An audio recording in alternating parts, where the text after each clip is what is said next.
Finally guys, natapos ko na rin naglagay ng mga dito lang aside ha.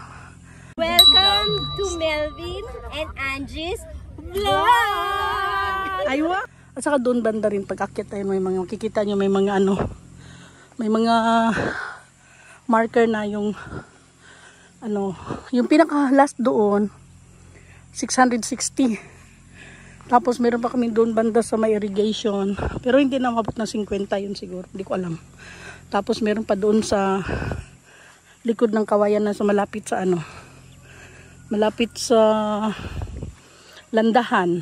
Oo, may EDS. Ito problema dito pag hindi ka nagbo-boots na kits. Hiyay.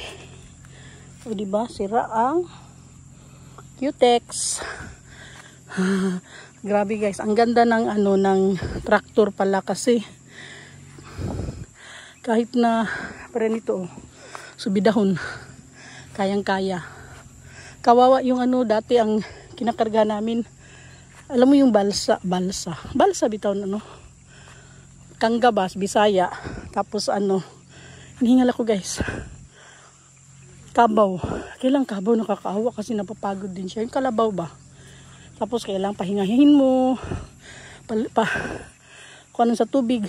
Palangoy-langoy yun. So dito nalagyan ko na rin to ng mga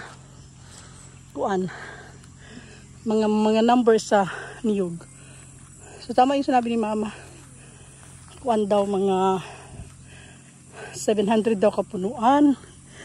So wala man hindi man namin alam. So sabi ko sige. Tayo para malaman natin kung ilang puno talaga. Ay, ikabaw ay. Hala, grabe. Yan guys, ang layo ng yun doon yun. Galing ako doon sa baba. Tapos, pakyat.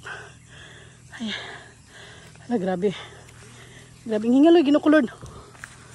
Ay, taon pagkaan-kuan kabaw kay kabaw. Kabaw ka, mahadlok ko nimo. Kabaw ka.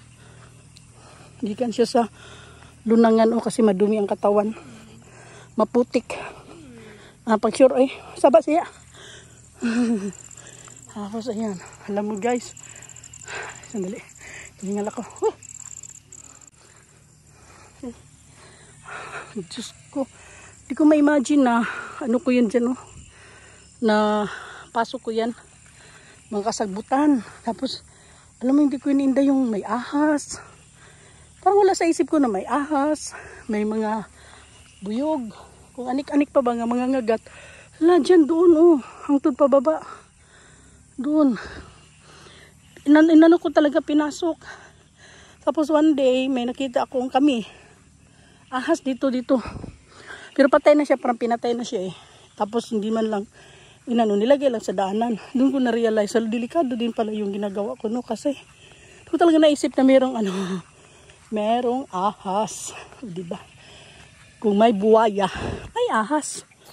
O di ba may kalabaw? May kabayo. Ginagawa nilang to eh. Actually hindi sa amin 'yan. Hi. Hello.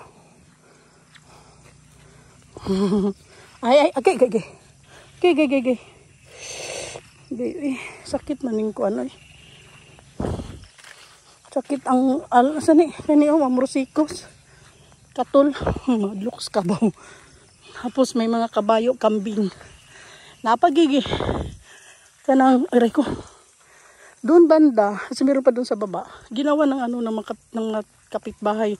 Alam mo yung lunangan sa baboy nay. Tapos may puno doon na hindi karit ba kay mahadlok yung mahulugan di makabayad mi.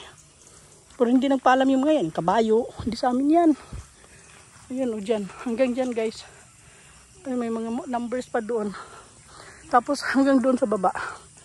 Doon. Sa baba may irrigation na. Yan. Tapos doon naman.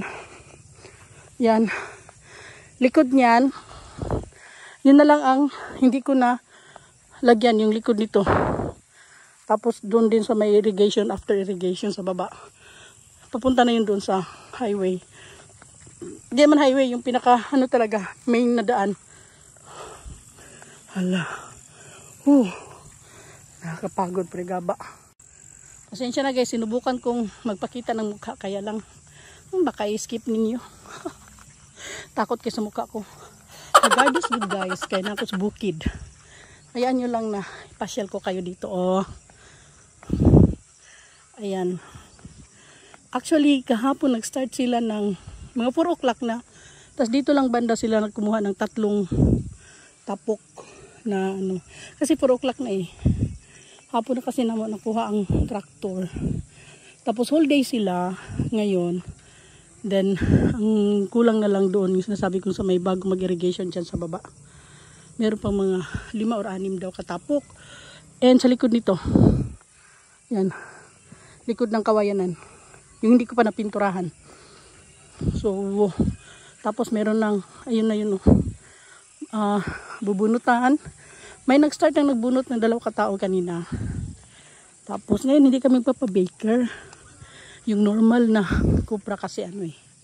Mura lang siya. Ay mura, hindi mura. Mali. Actually mahal ang kilo ngayon. Tapos subukan namin kasi ang uling. Ayan oh.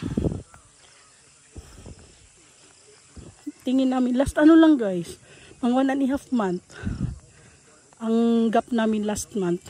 Tapos ngayon. Hindi nga kasi nag-start kami last time, it was last week of August. Tapos natapos kami ng September, first week of September. Oh no, mga 3 weeks kami last week. Second week of September. Ganon. Tapos ngayon nag-start kami nung Monday lang. Tapos ano na ngayon, Friday. 1 week na ngayon. Monday lang nag-start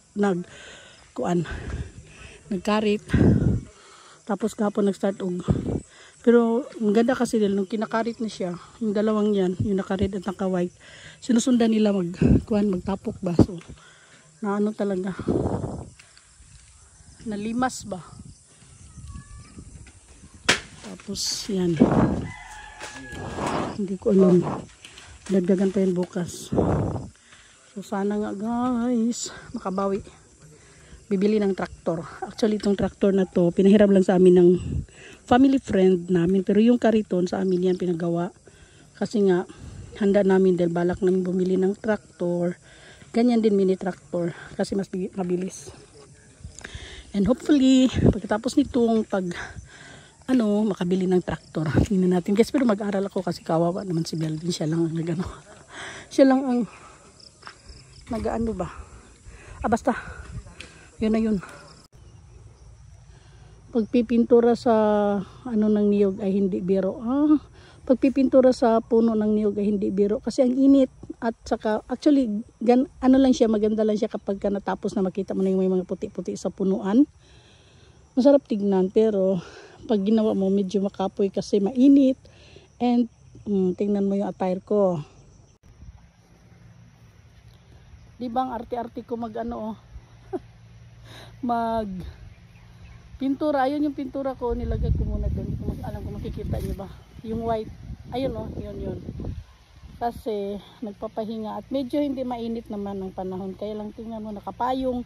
Pag napintura ko guys, naghawak ng payong sa kaliwa, pintura sa kanan. Arte lang yun ba si Andrea Pastilan. Thank you for watching. Bye bye for now. See you next video. Bye.